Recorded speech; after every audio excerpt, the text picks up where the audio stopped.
डोली पे पानी, डोली पे पानी।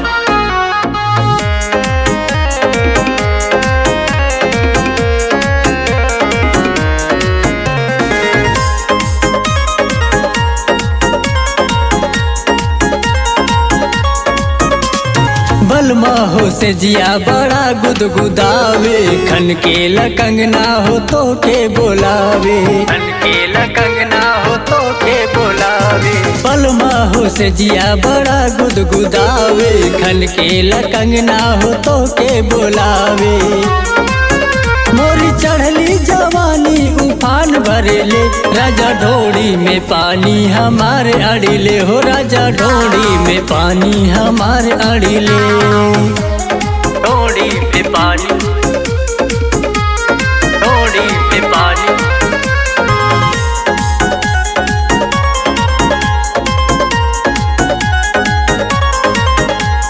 हमरे न हमसे जवानी नसीली, मन करे बर्फ के पानी हो पीली, मन करे बर्फ के पानी।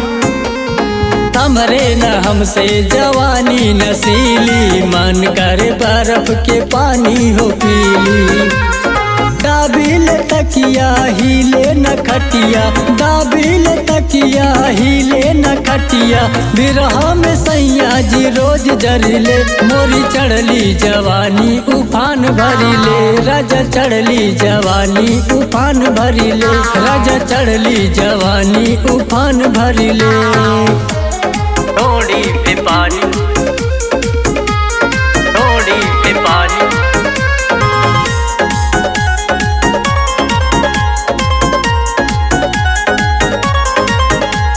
परती बराजा जवनिया के खेती, बाली है उमरिया हो के करा के देखी, बाली है उमरिया हो के करा के देखी।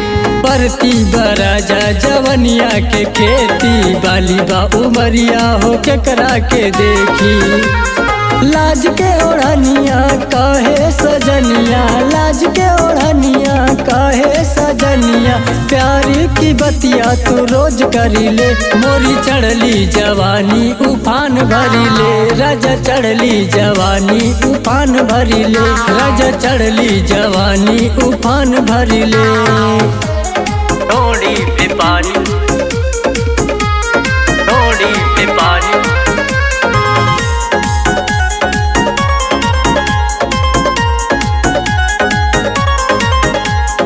छुए के मनवा करे धीरे धीरे, धड़केला दिलवा हमर धीरे धीरे, धड़की दिलवा हमर धीरे। छुए के मनवा करे धीरे धीरे, धड़केला दिलवा हमर धीरे धीरे। नयन संवरिया छोट बा उमरिया, नयन संवरिया छोट बा उमरिया, तनिको न हमरा से रोज सटिले। मोरी चढ़ली जवानी उफान भरिले, राजा चढ़ली जवानी उफान भरिले, राजा चढ़ली जवानी उफान भरिले।